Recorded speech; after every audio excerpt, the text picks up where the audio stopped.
Hello my dear divine souls. उम्मीद करते हैं आप लोग सब अच्छे होंगे और अपनी जर्नी को एंजॉय कर रहे होंगे। चलिए आज की डीएम और डीएफ एनर्जी करंट अपडेट देखते हैं। और ये जो एनर्जी हर किसी के साथ रेजोनेट नहीं करेगी।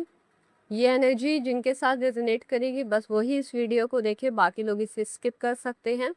और ये एक एनर्जी स्पेसिफिक रीडिंग है, कोई जेंडर या कोई डेट टाइम कोई स्पेसिफिक रीडिंग नहीं है, एक एनर्जी स्पेसिफिक रीडिंग है। आप इसे जब भी देखोगे ये तभी आपसे रीडिंग रेजोनेट करेगी, टाइमलेस रीडिंग है।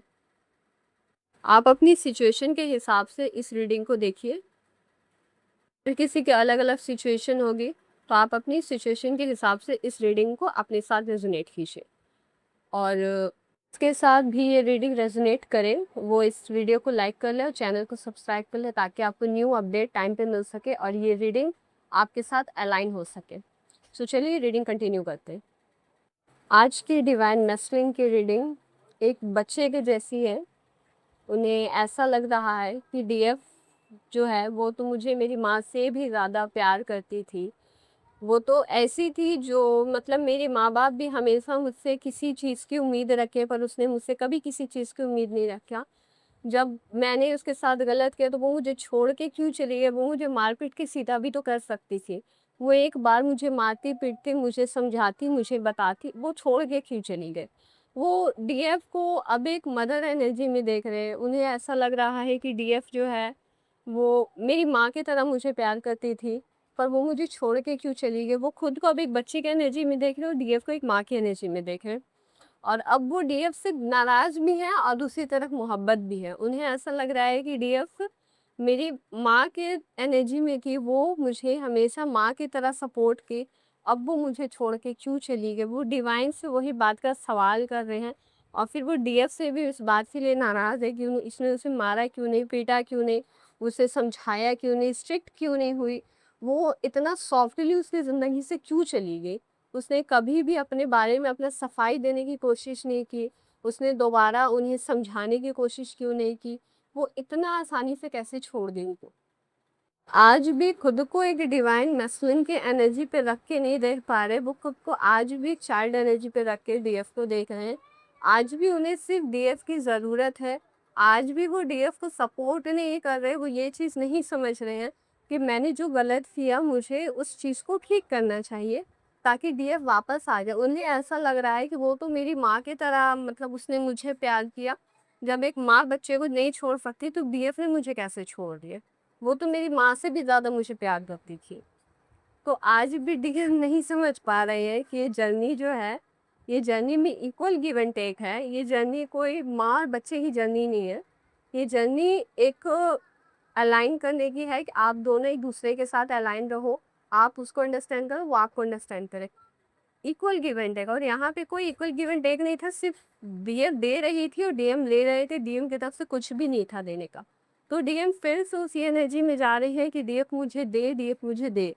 डीएम को अभी भी अपनी गलती फिर ये लग रहा है कि मुझसे गलती जो हुई, मैं तो एक बच्चा हूँ, मैं तो उसके लिए ना समझ हूँ, तो वो मुझे कैसे छोड़ सकती है? वो तो काफ़ी समझदार है। आज भी उनको उनकी गलती नहीं नज़र आ रही है। भले वो ये समझ रहे कि उन्होंने गलती की है, लेकिन फिर उन्हें लग रहा है कि मैं तो उसके लिए एक बच्चा हूँ, मैंने गलती कर दिया तो क्या कर दिया? माँ थोड़ी ना छोड़ के जाती जो वो छोड़ के चली गई। और अब वो अपने डीएफ को कह रहे हैं कि वो सेल्फिश है। वो उसने अपना सोचा, जब मुझे उसकी सबसे ज़्यादा ज़रूरत थी, तो वो मुझे छोड़ के चली गई। जब वो आती ही नहीं तो मुझे कभी उसका ज़रूरत थी, मुझे कभी एहसास भी नहीं होता कि कोई है भी इस दुनिया में इस टाइप का सोल, इस टाइप का कि वो मुझसे इतना प्यार करता, मेरे माँ-बाप से भी ज़्यादा। उन्हें कभी इस बात का फ़ील भी नहीं होता। अब डीएफ ने उन्हें फ़ील कराया, उनकी ज़िंदगी से चली गई। अब उन्हें इस बात का गुस्सा आ रहा है कि वो बहुत बड़े सेल्फिश थे। मैंने अगर उसके साथ बुरा किया भी था तो वो मेरे साथ रहना चाहिए था उसको, क्योंकि माँ थोड़ी ना एक बच्चे को छोड़ देती जो वो मुझे छोड़ के चली गई। अब वो डीएसई को उल्टा सेल्फिश देख रहे, वो डीएसई में खराबियाँ ढूँढ रहे हैं कि वो मेरे लिए माँ के एनर्जी में नहीं रह सके। वो मुझसे एक हस्बैंड वाला एक्सपेक्टेशन रख रही थी कि equal give and take, boyfriend वाला एक्सपेक्टेशन रख रही थी। डीएम सच में बेवकूफ़ हैं। ये पता नहीं वो क्या है, समझ में नहीं आती है। ऐसी उनकी एनर्जी है कि कोई कैसे ऐसा उम्मीद कर सकता है? आपने किसी के साथ इतना गलत किया है और उसके बावजूद भी कोई आपसे ये उम्मीद कर रहा है, तो उसको मेरे साथ रहना चाहिए था, चाहे मैं उसके साथ कितना भी गलत करूँ। तो डेफ़िनेटली बच्चे जब छोटे होते तब माँ-बाप उन्हें मार-पीट के सीधा कर सकते हैं। कोई 40 साल, 45 साल, 60 साल, 20-25 साल का इंसान को कोई सीधा नहीं कर सकता मार-पीट के। डीएम शायद पागल हो गए डीएफ की मोहब्बत में। अब वो इस चीज़ को मिस कर रहे हैं कि मैं छोटा था, तो मैं कितना अच्छा था, मैं कितना एन्जॉय करता था उस वक़्त में, कोई तरह का प्रॉब्लम्स नहीं था। और अब कई सारी प्रॉब्लम्स मुझे फेस करना पड़ रहा है। एक तरफ फैमिली का रिस्पॉन्सिबिलिटी, एक तरफ काम का रिस्पॉन्सिबिलिटी, दूसरा तरफ डीएफ ने उन्हें छोड़ के चली गई है, उसके वजह से वो और गिल्ट में है, उनको और टेंशन में है वो है। सारी परेशानी एक तरफ, डीएफ का छोड़ के जाना एक तरफ। वो काफ़ी परेशान है। उनको बस ऐसा लग रहा है कि वो कहीं से आ जाए और मुझे हग कर ले और वो मुझे समझाए कि जो कुछ भी हो उसके लिए मुझे माफ़ कर दो। और वो मतलब डीएम को वो माफ़ कर दे और वो ये कहे कि मतलब कि मैं जानती हूँ कि तुम तो ऐसे हो ही, बट मैं तुम्हें ऐसे एक्सेप्ट करती हूँ। डीएम ये चाहते हैं कि डीएफ उसे ऐसे एज़ इट इज़ एक्सेप्ट कर ले, अपना एक चाइल्ड समझ में एक्सेप्ट कर ले। तो डीएम बस अपनी डीएफ से इसी चीज़ का अब डिमांड कर रहे हैं कि मेरे पास आ जाओ वापस से, मैं सब कुछ ठीक कर दूँगा और मैं जैसा भी हूँ तुम मुझे वैसे ही एक्सेप्ट कर लो। मुझे कोई भी मेरी बुराइयों के साथ एक्सेप्ट नहीं कर रहा है, तुम ही हो जो एक्सेप्ट किए थी। बट अब डीएफ को भी ये चीज़ का अवेयरनेस होना चाहिए कि अब वो कोई छोटे बच्चे नहीं हैं कि उन्हें एज़ इट इज़ एक्सेप्ट किया जाएगा। हर किसी को एक ट्रेनिंग पीरियड में रखा जाता है। आपको वक़्त दिया गया सुधरने का, आप नहीं सुधरे हो, ये आपकी प्रॉब्लम है, मैं आपको झेलने वाली नहीं हूँ। क्योंकि डीएफ आपको बहुत ऑप्शंस मिलने वाला है।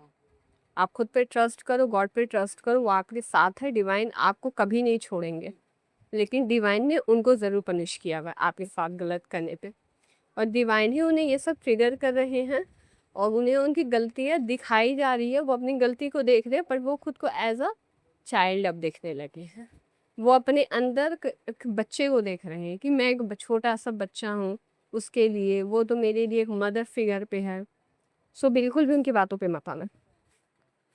वो कल रात को बहुत ज़्यादा रोए हैं, बस इसी वजह से, जैसे एक बच्चा माँ से बिछड़ जाने पे रोता है, तो इसीलिए वो काफ़ी रोए हैं कि मुझे मनाया नहीं जा रहा, मुझे समझाया नहीं जा रहा। बट एक बात आप ध्यान में रखो, आप उनकी माँ नहीं हो, आप उनकी पार्टनर हो, आप उनके काउंटर पार्ट हो। आपका काम ही है उन्हें असलियत का आईना दिखाना, उनकी जो असली रूप है उन्हें दिखाना।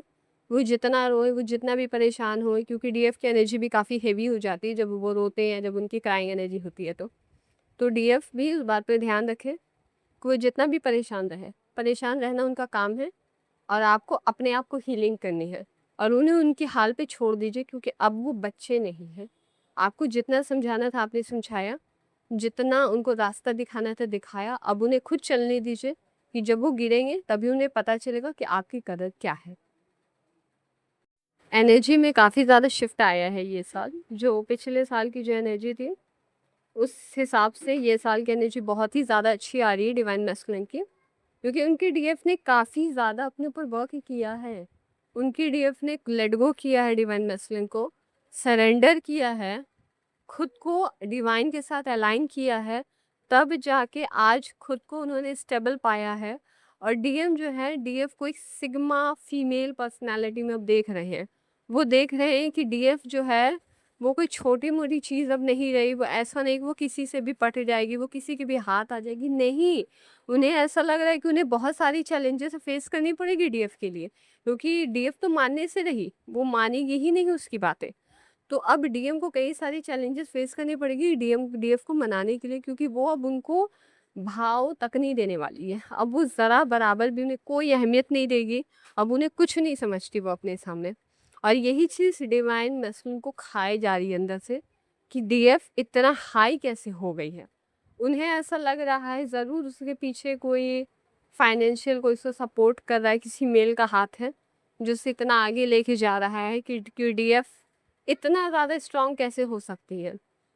बट उन्हें इस बात का ज़रा-सा भी एहसास नहीं, उनके साथ डीएफ के साथ डिवाइन है, वो उसको इतना सपोर्ट कर रहे हैं कि वो इतनी हाई हो चुकी है। और उन्हें लग रहा उसे कोई मैस्कुलिन मिल गया जिस उसको सपोर्ट करके उतना हाई कर दिया। सो डीएफ, अपने ऊपर फोकस करो। आपकी जितनी एनर्जी अच्छी होगी, डिवाइन मैस्कुलिन उतनी ज़्यादा आपके लिए परेशान हो जाएंगे। अब वो जाएंगे कहाँ? कहीं नहीं जाएंगे, उनका कहीं जाने का घर रहा ही नहीं। आपने जो था सब कुछ उजाड़ दिया, बर्बाद कर दिया, सब तबाह कर दिया। जो सब कुछ था वो आपकी एनर्जी से था, आप गए, आपके साथ साथ सब चला गया, कुछ नहीं बचा उनके पास। उनके पास अगर कुछ बचा है तो उनकी बस खोखली ईगो, और वो ईगो भी एक दिन दम तोड़ देगी, और जिस दिन दम तोड़ेगी वो सबसे पहले आपके कदमों पे आके गिरेंगे। तो बस अब इंतज़ार करो, वो कब आपके कदमों पे आके गिरेंगे। अब इस बात के लिए हरगिज़ मत सोचना कि मैं उन्हें चेस करूँ तो वो शायद आ जाएंगी, कोई ज़रूरत नहीं है।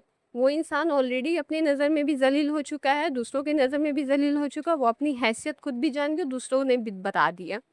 तो अब बस उनका आने का टाइमिंग है, अब यूनियन टाइमिंग आ रहा है। सो आप खुद को प्रिपेयर करो कि जब डिवाइन मैस्कुलिन आए तो आप ऐसा नहीं कि फिर आप उन्हें चेस करने लगना, वरना फिर वो आपसे चले जाएंगे, आपसे दूर। बस आप उन्हें एज इट इज़ छोड़ दो, वो आए तो भी ठीक, नहीं आए तो भी ठीक।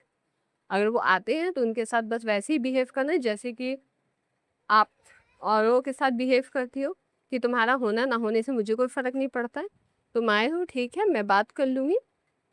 लेकिन सिर्फ बात, उससे ज़्यादा वो आपकी एनर्जी लेने की कोशिश करें मत दीजिएगा, क्योंकि अक्सर डीएफ ऐसे ही करती है, पूरी की पूरी जर्नी उनकी फिर से वहीं से स्टॉप हो जाती है, फिर से शुरू करना। सो प्लीज़ थोड़ा अपनी एनर्जी पे, थोड़ा अपनी इमोशंस पे कंट्रोल कीजिए। और जिन्होंने इनर वर्क नहीं किया उन्हें तो बहुत करना पड़ेगा, क्योंकि उनकी जस्ट शुरुआत ही हुई है। और ये जर्नी जब तक आप डीएम को लेट गो नहीं करोगे, ये जर्नी आप शुरुआत ही नहीं कर सकते हो। आप बस अभी जब तक डीएम को आप चेस कर रहे हो, बस अभी ये जर्नी जो है आपको बस up and down roller coaster की तरह चलाते रहेगा। लेकिन जिस दिन आप उसको छोड़ दीजिएगा, वो जर्नी खुद ब खुद स्मूथ हो जाएगा और आप खुद ब खुद अपनी मंजिल पे पहुंच जाओगे। सो डीएफ, अपने ऊपर फोकस करो, डीएम आप ही का, वो आपके पास आ जाएगा। सो जिसके साथ भी ये एनर्जी रेजोनेट करती है वो वीडियो को लाइक कर दो, चैनल को सब्सक्राइब करें, और अपने ऊपर ध्यान रखिए, अपने डीएम को उनके हाल पे छोड़ दीजिए, अपना लाइफ एंजॉय कीजिए, जो है वो मिल ही जाएगा आपको। चलिए मिलते हैं नेक्स्ट वीडियो में।